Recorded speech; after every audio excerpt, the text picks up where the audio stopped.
Disney only has theme park food. Hamburgers, hot dogs, chicken fingers, right? False. Today we are talking all about Disney dining and the food that you can eat at Disney World, so stay tuned. Welcome to Discovering Disney, Your Trip Unlocked, the podcast that takes you on a magical journey through all things Disney.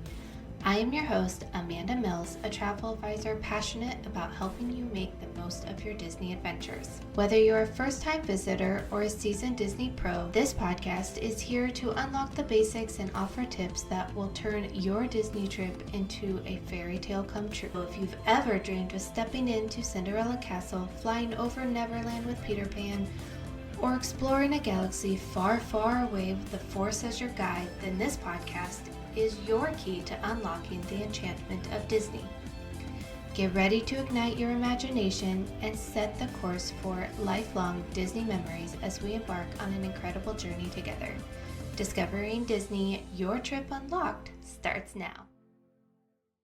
So Disney World is so much more than burgers and hot dogs, and I'm excited to share some of our favorite places that we like to eat across property.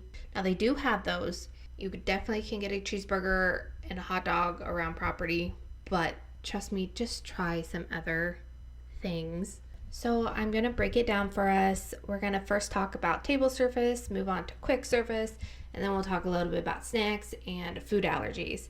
Table service, that's where you're going to have your sit-down meals, to where quick service is your fast food and snacks. Well, they're snacks. You can definitely make a meal out of your snacks. But let's start with table service.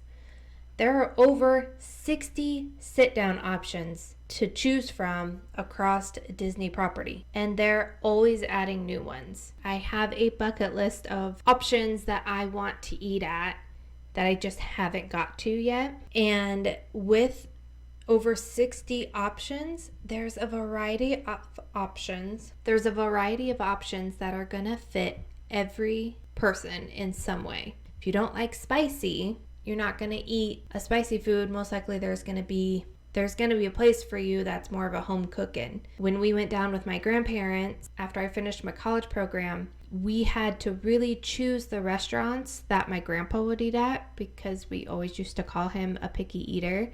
So we had to choose those home style meals. So we ate at Whispering Canyon, we ate at Wolfgang Puck's before it got remodeled. I would say our most adventurous was probably the Norway restaurant, so that my sister, who was 3 at the time, could see the princesses. There is a place for everyone, and kids, especially Disney, is great with making sure that there is food that kids are going to like. My kids always eat so well when we go to Disney World. One of our particular favorites is Ohana, and it's gone through its ups and downs throughout the years, but for us, and it is still one of our favorites. It's a Polynesian inspired menu with noodles, teriyaki wings, pot stickers, just kind of an island feel. And if you're lucky, you can get a table right by the window, and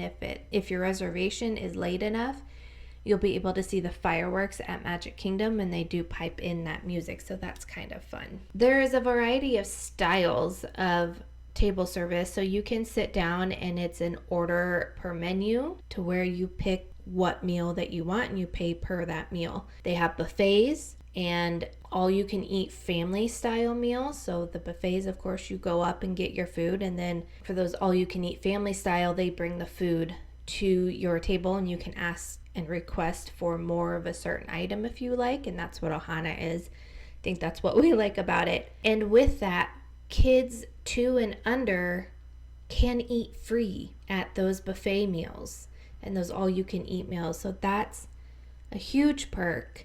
And a lot of the character meals are those buffet family-style meals. So it's a great way to see characters, which segues into my next point, that there are currently 11 character meals on property where you can see and meet and greet characters. They come around and walk to your table. We love character dining because it allows us to still see the characters but not have to wait in the lines. I would say the majority of the character meals right now are Mickey, Minnie, Donald, Goofy, Pluto.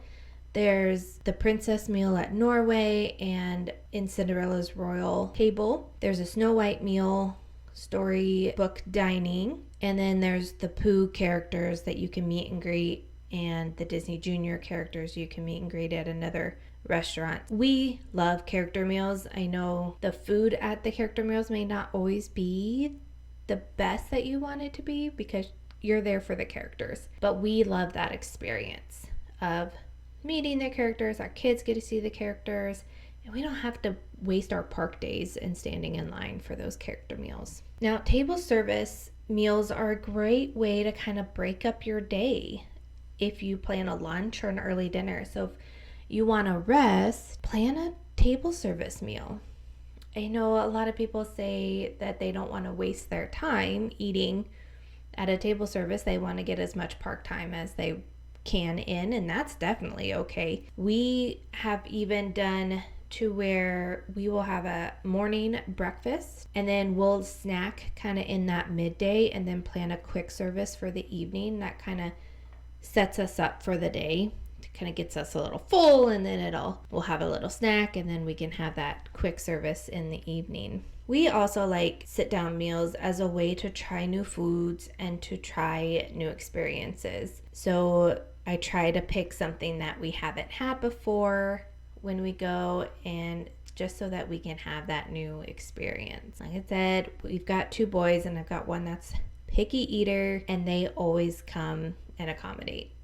Disney is just wonderful about that. So moving on to quick service meals, like table service, there are so many different options for meals. Throughout the entire Disney property, there are over 90 counter service meal options. 90. They offer a variety of foods. Yes, you're going to find your cheeseburgers, you're going to find your chicken fingers. For my boys, usually they have an Uncrustable kids option, but there's so many more options out there. I would say Epcot probably has some of the more diverse options because each one of the countries around the world showcase offers a quick service to where it's themed for that country. So China has a Chinese quick service. Japan has a Japanese one. There's spots in France where you can get food. England has fish and chips. There are so many options at quick service, and I haven't even begun to hit them all. You tend to kind of gravitate towards the ones that you like and you know. But I will say, one of my last trips, one of the best sandwiches, and I still dream about it today, was at Artist Point at Saratoga Springs, and it was so good. This sandwich, it was like an Italian sandwich. It had this like Italian sub dressing on it. Oh my goodness, it was so good, and I want it so bad. Some of our other favorites include the Flame Tree Barbecue at Animal Kingdom. Their pulled pork mac and cheese is elite. It's so good. We also like Pinocchio's house in Magic Kingdom. I think it's just kind of a classic, but it has something for the boys. It has salads, it has pasta, and there is tons of seating at Pinocchio's house. And for us, I like to have a table, and Pinocchio's house is usually one that we can find a seat at. And you can mobile order, which I highly recommend. If you're doing any quick service, definitely see if the place will mobile order, and some places will only mobile order. For some, you might need to plan a little bit ahead, but that's okay because you're going to mobile order, you're going to work your way over to that counter service, and your food's going to be ready. You're not going to have to wait in line. You're going to have to talk to a cast member, try to figure out what you want. It's so easy. Of course, I love mobile ordering at home too, anywhere around where we live. I'm like, I'll just put it in the app and I'll go pick it up. That way I don't have to talk to anybody. So definitely check out quick service, and I want to hear your favorite quick service, table service places that I need to try. So tell me what your favorites are and why, and if I need to try them and what I need to try. I would love to know that so I can put it on my bucket list. So moving on to snacks. And snacks can vary across property. They can be as simple as a popcorn bucket, and they can be as elaborate as buffalo chicken egg rolls. So many options and so many options in between. The booths at Epcot's Food and Wine festivals or any of the festivals are usually considered a snack. You can make an entire meal out of a snack. There's a snack over at the Yak and Yeti marketplace at Animal Kingdom that is a chicken fried rice, and it's considered a snack. And I think we haven't got it yet. It's continuing to be on our list to get there. It's a decent portion of chicken fried rice. So don't knock snacks. They're definitely a way to kind of fill in. And yes, they can be absolutely expensive. But if you just kind of budget and plan for those snacks, or pick some that you know that you want to try and just kind of know, then you're good. Disney with food allergies. We've traveled with a gluten allergy, we've traveled with dairy and soy allergies, and my kids ate so well. You are able to talk to a chef at quick service and table service locations and just tell them, especially if you have more than one allergy, definitely talk to a chef. And they can help walk you through the menu or come up with something that will work for you and your family. I was with my son and we were at All-Star Movies, and it was just him and I, and we went down to the quick service there and food court, and the chef was so nice. Asked Evan, what do you want? Because he couldn't find what he wanted, and he made it for him. I want to say it was just like a peanut butter and jelly, but regardless, they are wonderful. We went with my youngest when he was 10 months. He had a dairy and a soy allergy. He wasn't able to have those. And so we ate at a lot of buffets and character meals on that trip because both boys were pretty young. And we talked to the chef, and my 10-month-old just was in like heaven. He was like, yep, I am eating like a king. And he has never ate that way before, nor has he ate that way since, but he loved it. He was like, this is cool. I'm getting all this fun food. Food allergies at Disney World definitely are kind of an ease of mind. If I could go anywhere and I had a food allergy, I would definitely be going to Disney World. It is your vacation. You absolutely do not need to eat at table service. You don't even need to eat at quick service restaurants or have snacks. You can plan your vacation the way you want to. Are you missing out a little bit? I will say you're missing out a little bit. Plan at least one table service just to get the experience. You can even just eat all quick service or all snacks. Like, it's up to you. And you can even bring in your own food. There's just some certain regulations on the coolers and jars and containers that you can bring food in. So definitely do your research before that, or talk to your travel advisor. That's what's nice about Disney, is the flexibility that it gives you to where you can plan it how you want to. This is looking like a little bit of a longer episode, but Disney dining is such a big part of a vacation, and there's so many different options, and it's one of our favorite things to do at Disney is to eat. But if you have any questions, feel free to send them to me, discoveringdisney.journeysunlocked.com.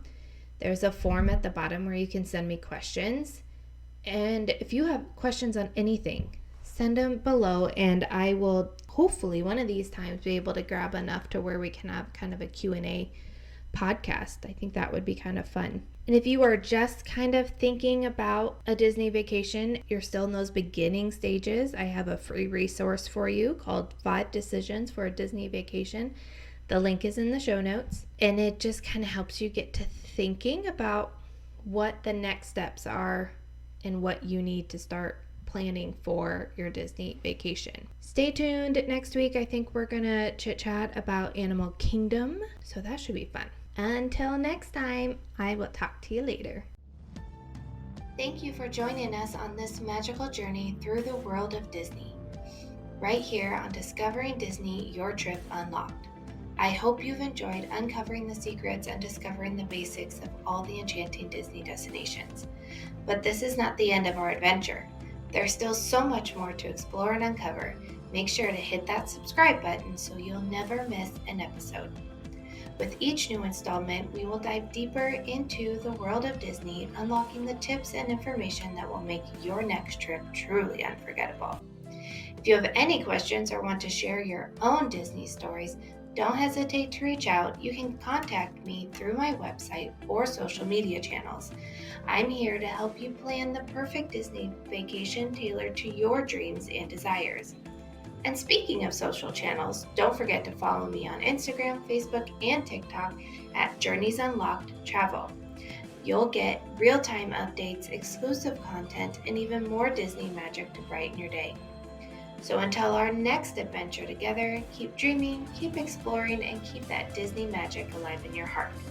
Thank you for tuning in to Discovering Disney, Your Trip Unlocked.